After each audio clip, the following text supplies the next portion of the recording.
Since today is episode 2, we're going to talk about bow technique and how to clean up the sound. A lot of my students struggle with getting a really good clean sound and they get frustrated and they don't know how to get their sound to really open up. I worked with a student yesterday about this exact same problem, so we're going to talk about that today. We have a few talking points. The first one is going to be hand posture or position, or however you want to call it. So that's going to be this hand, the right hand. So we're talking about the bow. So we're going to review a little bit from the previous episode where we talked about the Russian bow hold. I teach that one because that's the one that's been taught to me. So this is what our bow hold looks like. So in order for us to start thinking about getting the sound to be clean, we have to have a good bow hold. If we have a really bad bow hold in the thumb and the pinkies like this, I'm sure those of you who do teach young students see this all the time. You see the pinky like that, you see it around the edge, you might see it underneath, and you might see them holding it under the frog. You might see them holding it, all variations of that. It's frustrating as a teacher to see that, but this is why we teach, to correct bad habits. So having a good bow hold is key. There's a few things we got to consider. Are my fingers loose? Are they relaxed? Especially the thumb. If these four fingers are pretty relaxed and your thumb is tense, the whole point of it is lost. The idea is to get your whole hand relaxed, including the thumb. So just the key to that is just thinking consciously about your hand. If you feel any part of it is tense, just relax it. If it feels like you're losing control over holding the bow, it's okay. For practice purposes, that's okay. You don't need to have 100% control all the time for your hand to be relaxed. So just consciously think about relaxing your hand when you have a good bow hold. If you're trying to relax your hand and you're holding the bow like this, it doesn't work. So make sure your bow hold is good, your fingers are in the right place, and then just consciously think about relaxing the fingers. I'll be uploading some links in the description to some schematics about how to get a good bow hold. So check the description out for that. So the next part we're going to talk about is arm and elbow angle. And what we mean by that is how your arm is positioned. This arm. We don't want it to be up like this because that's counterintuitive, and then you start putting pressure and everything tenses up. What we want is the arm and the elbow, especially the elbow, to just come down.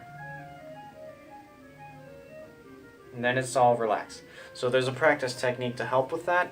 This was taught to me by my Russian instructor, and it involves taking a small book about yay big, not too big, and just holding it under your arm like that. That way you can focus on bringing the elbow down. And once you get the elbow to consciously come down, you can focus on bringing the shoulder down once you remove the book. Those are two different things to do. So if your shoulder starts tensing a little bit when you're doing this, that's okay. When you remove the book, think about your shoulder. Your elbow will be held to your side regardless. So this only works for the A and E string. If you try it with the D and G, it's not going to work too well. So if you're doing, say, an A major scale starting on the A string, as you notice, I'm holding the book under my arm.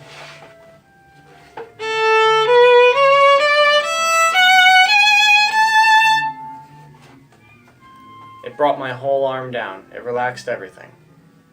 My arm didn't move too much. Now if I take the book away, I can think about my shoulder and relax it.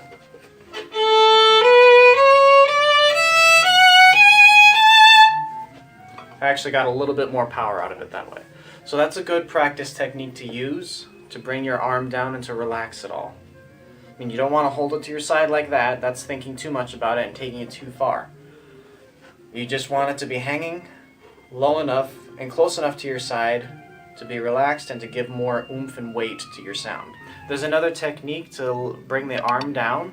It's called against the wall. One of my first teachers taught me this one, and it tries to focus on the exact same thing that the Russian school does, but it's much more forceful and it constricts, and what it is you basically lean against the wall while you're playing, and it pushes all of this against your side.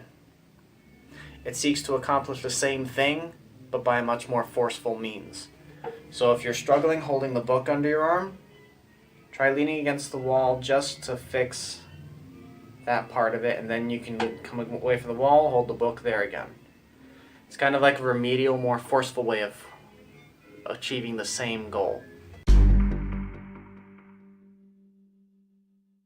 So there's another way to achieve some really good sound, and that is your point of contact between the bridge and the fingerboard. So between this spot, so between here and here.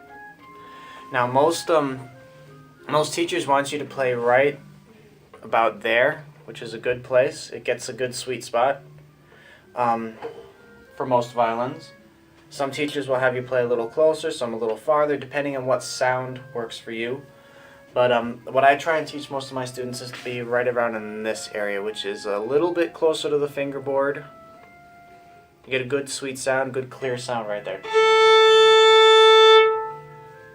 And it really speaks really easily. So just being really conscious of that and watching with your eyes, like, where is my bow between here and here? And it's really difficult to see from this angle where the bow is at. So what really helps when you're trying to fix your point of contact on the string is to practice in a mirror. So that way you can see exactly where your bow is at, and if it's straight or if it's crooked, however it is, and you can adjust it from there. So right now I'm looking in my camera, looking in the mirror image, and my bow is pretty much straight right now. So if I pull, it's going to get a pretty decent clean sound. If I wasn't looking in there and I tried to adjust it from here, it's a little bit crooked. And I haven't practiced this way in a while, so I'm a little rusty on it. Now there it's fairly straight. All I need to do is just straighten it just a little bit more and it'll be perfect.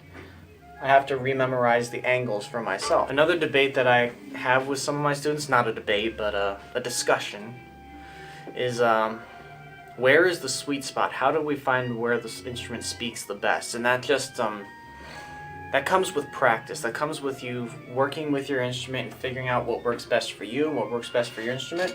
For me, my sweet spot is right about here. It's a little bit closer to the fingerboard.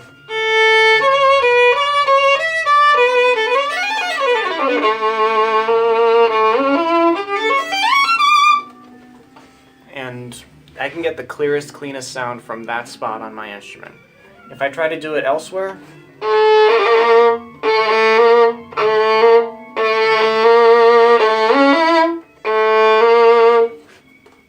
see, I tried like 5 or 6 different spots right there, and there was only one spot that worked. So for me and my instrument, it's just working with it and finding that one little spot that works. Again, for me, it's right about there.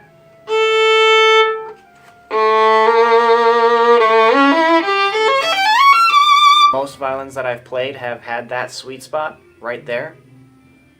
So if it helps with you to start with right in that area, and it's right about say about an inch or just under an inch away from the fingerboard. If it helps with you to just start from there and move a little bit, then that is that's a good starting place for you to find where your sound is at. And that also depends on the instrument, depending on how good your instrument is. So that's the end of our video for today. It's a bit of a shorter one. That's great. That's fine. I'm glad with doing a shorter video sometimes. Don't always need to talk all the time. So yeah, I hope you enjoyed it. I hope you got some good tips and points out of it. And next time we're going to talk about left-hand technique and how to get better intonation. So yeah, stay tuned for that, because intonation is awesome and it's really important, especially if you want to go perform anywhere. You need to have good intonation. So stay tuned for that one, and I will see you all next time. Thanks for watching.